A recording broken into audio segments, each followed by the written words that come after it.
Hello. Well, I got myself some hydrochloric acid because I've run out of pigs.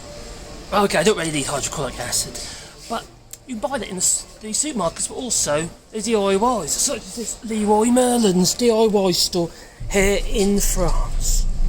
Well, I don't want to talk about that. I want to talk about the fact that they're still operating in Russia. Yes, it's true. Leroy Merlin's is operating in Russia still. Now, I have done videos about this before, but no one seems to want to talk about it. No. And the company entered the Russian market as a subsidiary of Leroy Merlin Vostok in 2004 and has the largest network of DIY stores and is a leader in terms of revenue per square metre of retail space. Well, Leroy Merlin Vostok is a system-forming enterprise of the Russian Federation that provides high revenue, part of the budget of the Russian Federation, and a significant source of income for the Russian government, by which it supports actions aimed at violent change, the overthrow of a constitutional order, the seizure of state power, changes in the borders of a territorial or the state border of Ukraine, encroachment on territorial integrity, and inviolability of Ukraine. Therefore, undermining democratic processes and institutions.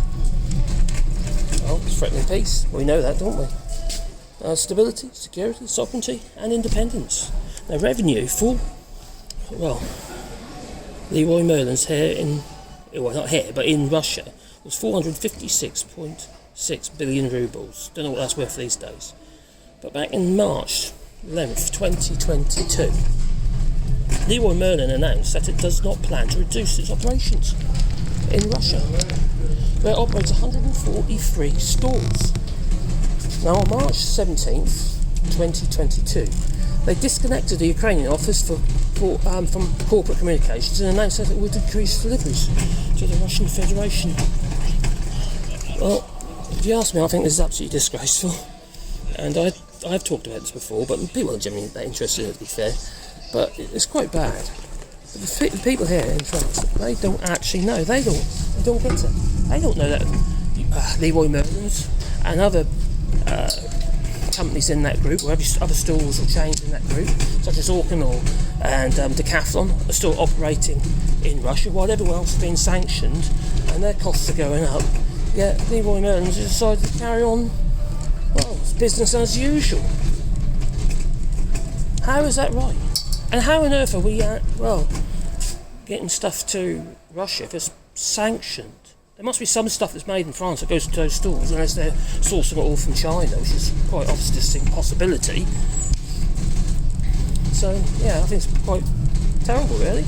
So what we have Orcan, Decathlon, and also Leroy Merlin's are still operating in, obviously in France, but in Russia.